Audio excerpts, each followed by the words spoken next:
بسم اللہ الرحمن الرحیم۔ آج اللہ تبارک و تعالی جل جلالہ کی توفیق سے میں آپ کو قرآن مجید فرقان حمید میں سے ایک عظیم نسخہ بتانے جا رہا ہوں۔ بعض احباب اپنی اولاد کے لیے خاص طور پر اس بات میں احتیاط کرتے ہیں کہ ہم اپنی اولاد کو حلال طریقے سے جو چیز بھی کھلائیں وہ حلال طریقے سے کما کر کھلائیں، لیکن پھر ان میں سے کچھ بعض ایسے بھی ہیں وہ اس چیز میں تمیز نہیں کرتے حلال و حرام کے اندر۔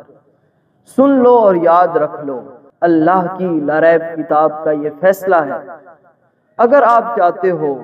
کہ آپ کے فوت ہو جانے کے بعد آپ کی اولاد آسودہ زندگی گزارے، وہ کسی پریشانی کا شکار نہ ہو، تو اس کے لیے باپ کا امیر ہونا لازمی نہیں ہے، بلکہ باپ کا نیک ہونا لازمی ہے۔ آپ کیا سمجھتے ہو کہ ہم اپنی اولاد کے لیے بہت زیادہ بینک بیلنس چھوڑ کے جائیں گے تو پیچھے ہماری اولاد آسودہ زندگی گزارے گی؟ کیا آپ یہ سمجھتے ہو کہ ہم اپنے پیچھے بہت ساری جائیداد چھوڑ کر جائیں گے، بہت ساری زمینیں چھوڑ کر جائیں گے تو پھر پیچھے ہماری اولاد آسودہ زندگی گزارے گی؟ آپ یہ سمجھتے ہو کہ بہت سارے مکان ہیں،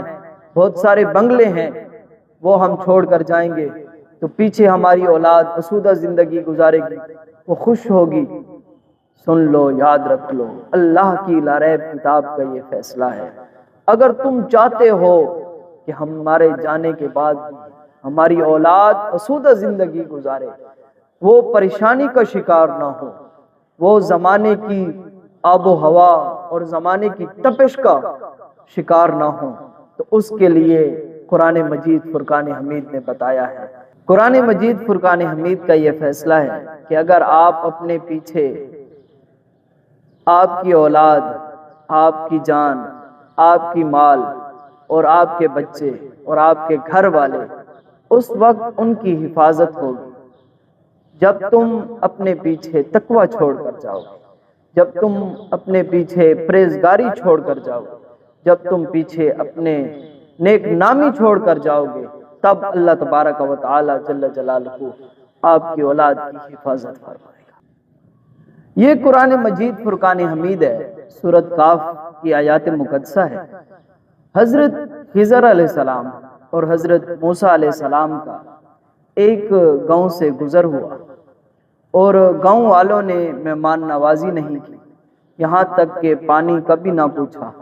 تو جاتے ہوئے حضرت خضر علیہ السلام اور حضرت موسیٰ علیہ السلام نے ایک دیوار کو کھڑا کر دیا، دیوار کو صحیح کر دیا۔ تو پوچھنے والوں نے پوچھا، یہ وہ لوگ ہیں جنہوں نے آپ سے پانی تک بھی نہیں پوچھا اور آپ نے ان کی دیوار کو سیدھا کر دیا، دیوار بنا دیا؟ تو جواب دیتے ہیں کہ فَكَانَ أَبُوهُمَا صَالِحًا، فرمایا کہ ہم نے ان کی دیوار کو اس لیے بنا دیا کہ یہ ان کے جو والدین تھے وہ صالح تھے۔ فرمایا کہ اگر ہم اس دیوار کو سیدھا نہ کرتے تو یہ یتیم دو بچوں کی دیوار تھی، فرمایا کہ یہ دیوار گر جاتی اور خزانہ جو ہے وہ ظاہر ہو جاتا۔ ہم نے اس دیوار کو اس لیے کھڑا کر دیا تاکہ ان بچوں کا جو خزانہ ہے وہ محفوظ رہے، جب یہ بڑے ہو جائیں گے تب یہ خزانہ جب ڈھونڈیں گے یا جب یہ انہیں خزانہ ملے گا۔ گویا کہ حضرت موسیٰ علیہ السلام اور حضرت خضر علیہ السلام نے یہ جو دیوار بنائی اور اس کی وجہ یہ بیان کی وَكَانَ أَبُوهُمَا صَالِحًا، فَكَانَ أَبُوهُمَا صَالِحًا، فرمایا اس لیے ہم نے اس دیوار کو بنایا کہ ان کا جو والد تھا وہ صالح تھا، وہ نیک تھا۔ اب اس آیات مقدسہ کے تحت حضرت عبداللہ ابن عباس رضی اللہ تعالیٰ عنہما بیان کرتے ہیں، فرمایا کہ یہاں پر بچوں کی صلاحیت کو ذکر نہیں کیا،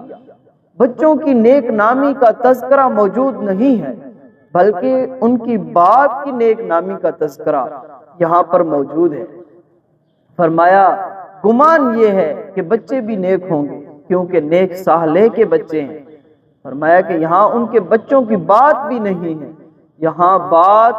ان کے باپ کی جا رہی ہے۔ گویا کہ اس آیات مقدسہ کے تحت یہ بات سمجھ آتی ہے کہ اگر کوئی باپ اپنے پیچھے تقوی چھوڑ کر گیا، اپنے پیچھے پرہیزگاری چھوڑ کر گیا، اپنے پیچھے نیک نامی چھوڑ کر گیا، تو پھر ان کی حفاظت اللہ تبارک و تعالی جل جلالہ خود ہی حفاظت۔ سن لو اور یاد رکھنا، صلاحیت چھوڑ کے جانا، پھر تمہارے پیچھے تمہاری اولاد، تمہارے گھر والے اور تمہارا گھر